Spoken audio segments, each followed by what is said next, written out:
Hello everyone, welcome back to the channel. I'm Ben, this is Books with Genghis Khan, and I have for you my September reading wrap-up. It was yet another fantastic month of reading for me, and that pretty much puts me on a long streak of just great months.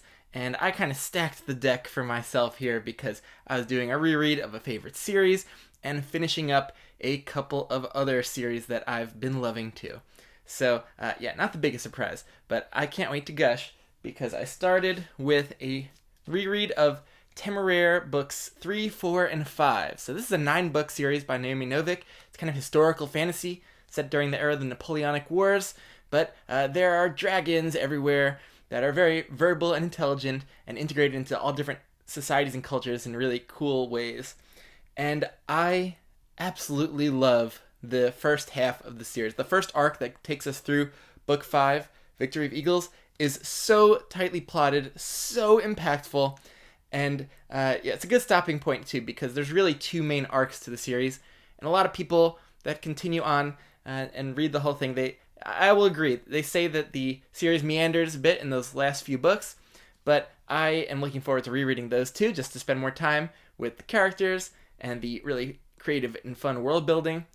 But in this first arc though, wow, it could have ended at book 5, and it would have been a bold place to end, but it would have, I think, maybe been the best choice because this last book of the arc had so many really dramatic, impactful sequences that had me gripped on the edge of my seat, even though I knew what was going to happen. I was reading it for the second time.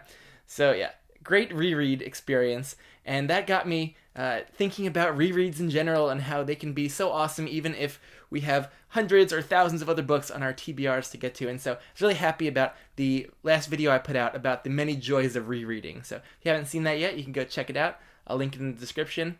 And yeah, that was a very comforting start to the month. Then I did the newly released audio for Jade Shards by Fonda Lee. So this might be the last published material in the Greenbone Saga, we'll see.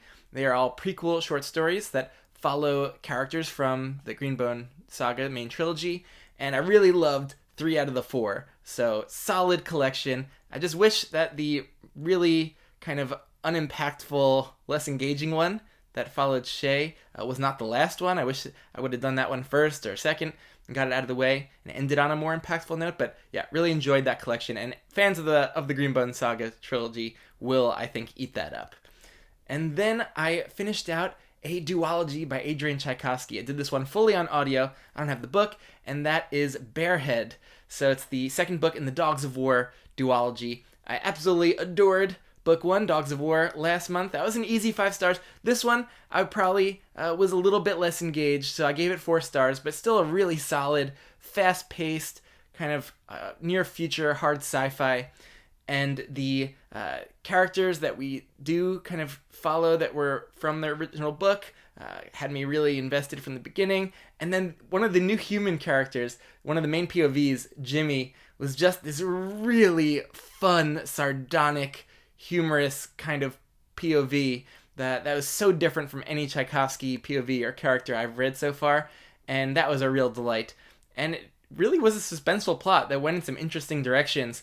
So just a solid book and a really great duology that is a fairly slim and fast-paced duology. So if you're looking for interesting sci-fi reads that don't require a huge investment, Dogs of War and Barehead are a good place to look. Now we get to the main big read that took up definitely the most time throughout the month, and that is Fool's Fate, the finale of the Tawny Man trilogy, and the kind of middle kind of series in the realm of the Elderlings, and this really blew me away. I think I have just fallen into the rhythms of Robin Hobb's writing in a way that I hadn't yet connected to in the Farseer trilogy, but this book starts out really slow, just as the other Tawny Man books, and we're going on a big quest, but a similar style of book 3 in Assassin's Quest just didn't quite work as well for me, but I was just along for the ride here, willing to just trudge through all the slow parts, enjoying every moment that we got, regardless of kind of the pace of narrative events. But when the climactic section of the book arrives, then it's just off to the races and so impactful and unpredictable. Just absolutely loved the last half of this book so much, and definitely had some scenes that got me pretty emotional in a way that I had not in throughout really all of these Fitz books so far. So Robin Hobb has completely entranced me with these last two trilogies, Live Ship and Tawny Man, and I am psyched to continue this series. But I know that these last two trilogies are going to be favorite series of mine, and I definitely will treasure rereading these and the whole series probably at some point. So yeah, some really cool revelations, and man, going back to Assassin's Apprentice will be so different now in a really cool way. So I can't wait for that. But wonderful, wonderful book, and I know that a lot of people don't love the Rain Wild Chronicles, or the last Fitz in the full trilogy doesn't click with them so much. So I'm so curious what those will be like for me. I'm not sure how soon I'll pick those up. Maybe I'll take a month break, check out the novel Willful Princess and the Piebald Prince, or novella, and maybe some short stories. But maybe I'll take a little break before picking up with the Rain Wild Chronicles. But I am so invested in this series. Then what am I reading now? It is A Dance with Dragons by George R. R. Martin. I feel like I've barely put a dent in this one, but I'm over 100 pages in. And just knowing that this book is where a lot of people say things meander, and knowing it might be a while if we ever get that next book, I'm just going in with no expectations for any kind of fast pacing or resolution, but I'm just along for the ride, just like I was with the Hobb ones, and it's a delight yet again.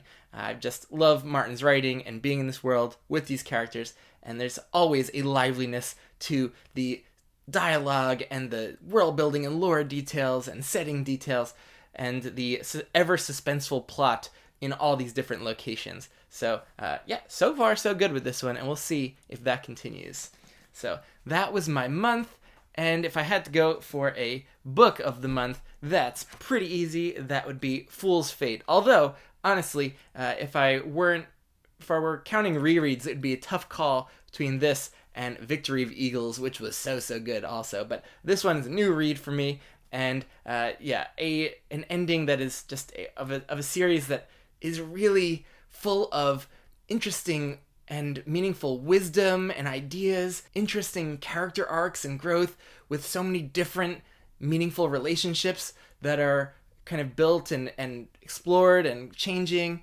And on top of it, a spectacular epic fantasy plot that plays out over the course of this trilogy in a very satisfying way.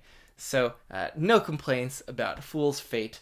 Yet again, a great Robin Hobb book under my belt. So that was my September. Let me know what you've been reading and really enjoying, or not in some cases. And yeah, I'll catch you later.